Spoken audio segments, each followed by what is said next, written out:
नमस्कार दर्शकों, आप सभी का बहुत बहुत स्वागत है। मैं हूं अनिका आर्यन। हिंद किसान में एक बार फिर से मैं आपके सामने हूं और आज गाजीपुर बॉर्डर पर हम मौजूद हैं। यहां पर किसान लगभग 2 महीने का वक्त हो गया है और धरने पर है। उधर अगर किसान की जो सरकार से वार्ता हो रही है उसकी बात करें तो तारीख पर तारीख बेनतीजा। अगली तारीख 22 जनवरी की। आइए बातचीत करते हैं यहाँ पर लोगों से।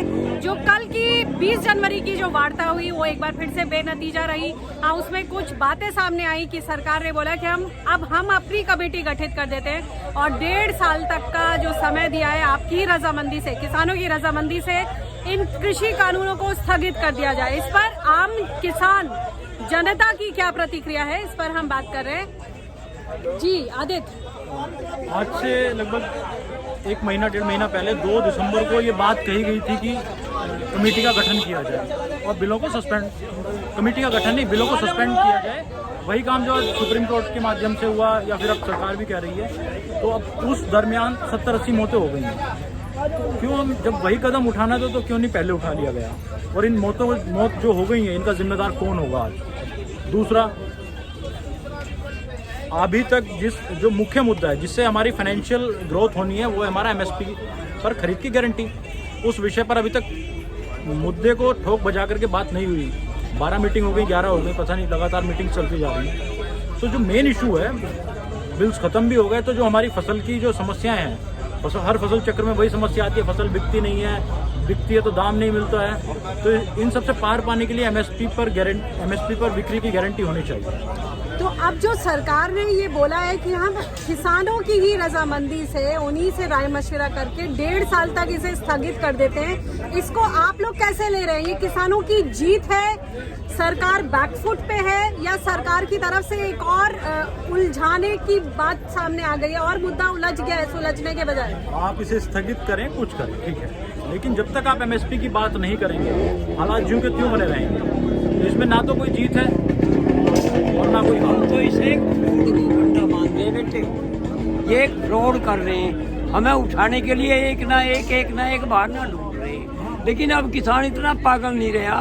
अब जो इनके बहकावे में आ जाएगा, वो ये दृढ़ करके बैठा कि ये कानून खत्म ना होंगे और एमएसपी पे कानून ना बनेगा तब तक ये किसान अब उठेगा नहीं, चाहे महीने 6 हो जाए 2 हो जाए। ये बताइए काका कि अगर संयुक्त किसान मोर्चा जो आपके लीडर्स हैं जो बातचीत करें सरकार से, अगर वो मान लीजिए कि बात मान भी लें सरकार की कि स्थगित करने की बात हो गई या जो भी बातें हैं इनकी एमएसपी को लेकर जो भी सरकार उनको समझा रही है, तो आम किसान जो धरने पर बैठा है उनके मन में क्या है? क्या वो ये बात मानेंगे? जो हमारे नेता हमसे पूछ रहे, हमने उनसे कह दी, हमने जो है 2 महीने खराब करे वे न्यू नहीं करे ना। हम न्यू आए एक भकावे में आके उठ जाओ। 1.5 साल पीछे हम काहे की गारंटी ले, हम काहे की नहीं आएंगे 1.5 साल पीछे। हम तो अब जम रहे, अभी सारे काम ने निपटा के जाएंगे, चाहे टाइम हो जाए कितना ही। हमने अपने नेताओं से भी कह दिया बात। आप बताएं, आप कहाँ से आए हैं? मैं अखिल फन्नरसी, राष्ट्रीय अध्यक्ष अखिल भारतीय किसान यूनियन, एटा उत्तर प्रदेश से। जी, आप बताएं कि जिस तरह से काका ने बोला कि हम तो अपनी बात मनवा के ही जाएंगे, चाहे जो लीडर्स हैं वो जो भी फैसला ले। हालांकि लीडर्स ने कल 20 जनवरी को जो वार्ता हुई उसके बाद यही बोला कि हम अब एक बार किसानों से बातचीत करेंगे, उसके बाद पॉइंट वाइज 22 तारीख की जो बैठक है उसमें उसको रखेंगे। किसानों का क्या मूड दिख रहा है? पूरे हिंदुस्तान का किसान आज की तारीख में आंदोलन में है। ये बहुत भयंकर आग जल रही है देश में। किसी के दिल में ये तसल्ली नहीं है कि सरकार की बात पर कोई भरोसा करने के लिए तैयार नहीं है। ऐसी स्थिति में कोई भी लीडर किसानों की भावनाओं के असर नहीं जा सकता। जो जाएगा वो खत्म हो जाएगा। हिंदुस्तान है ये, एक बार जो पटरी से उतर गया, किसानों की नज़र से उतर गया, वो दोबारा किसान नेता नहीं रहेगा इस देश में। तो कहीं ना कहीं जिन लोगों के कंधों पर जिम्मेदारी है, जो लोग वार्ता में शरीक नहीं हुए हैं, सरकार को लोगों को भी शरीक करना चाहिए।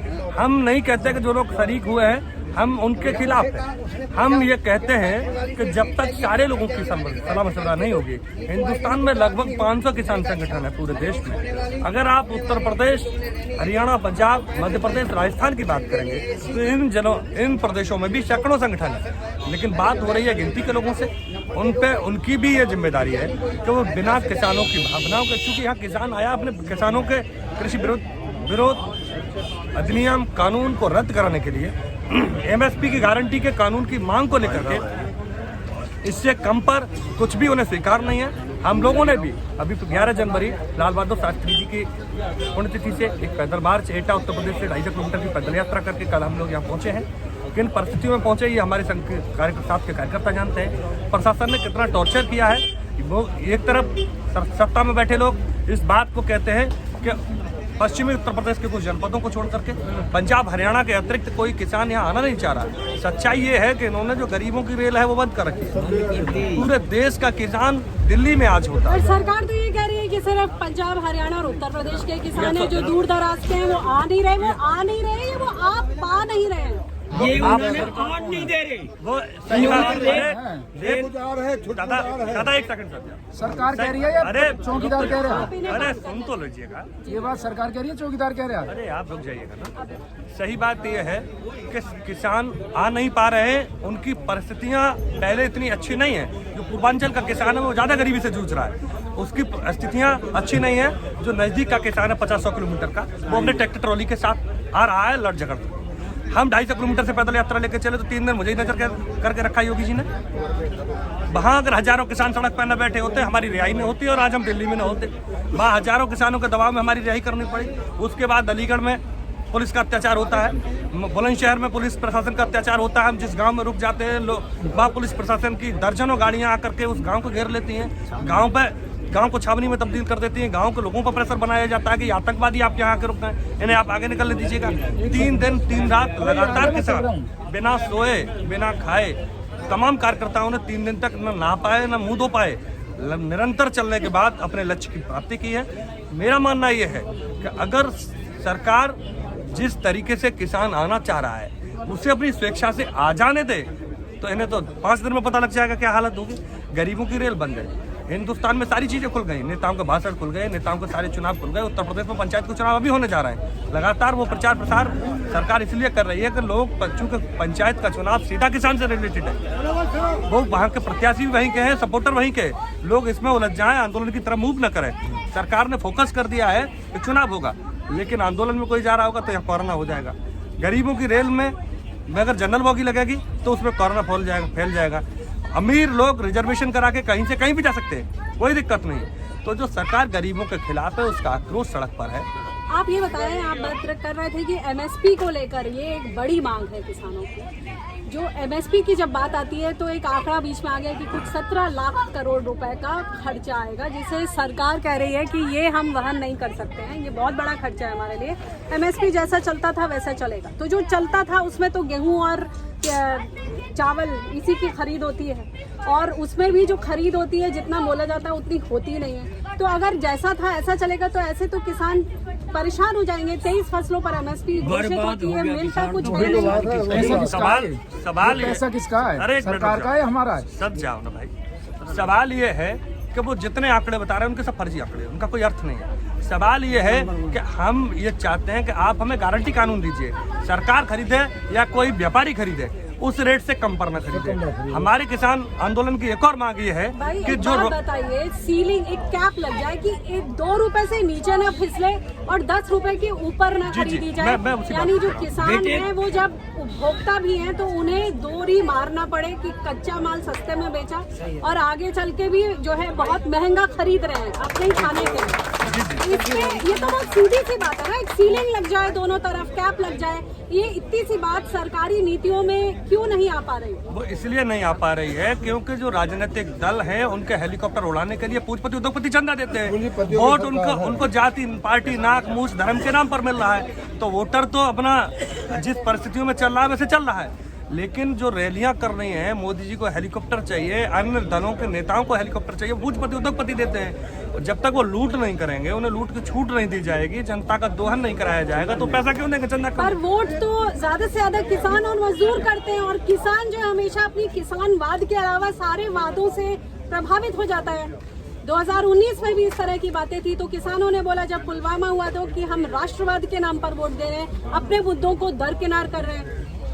ये भावनाओं के आधार पर कितने दिन तक खिला जा सकता है हमारे साथ? हम चूंकि राष्ट्रभक्त लोग हैं, असली राष्ट्रभक्त हम हैं। सरकार के पास किसी पशु के लिए कोई बजट का व्यवस्था नहीं है, किसी पक्षी के लिए नहीं, क्या वो देश के नहीं है? अगर यहाँ कबूतर मरेंगे भूख से तो कौन पालेगा?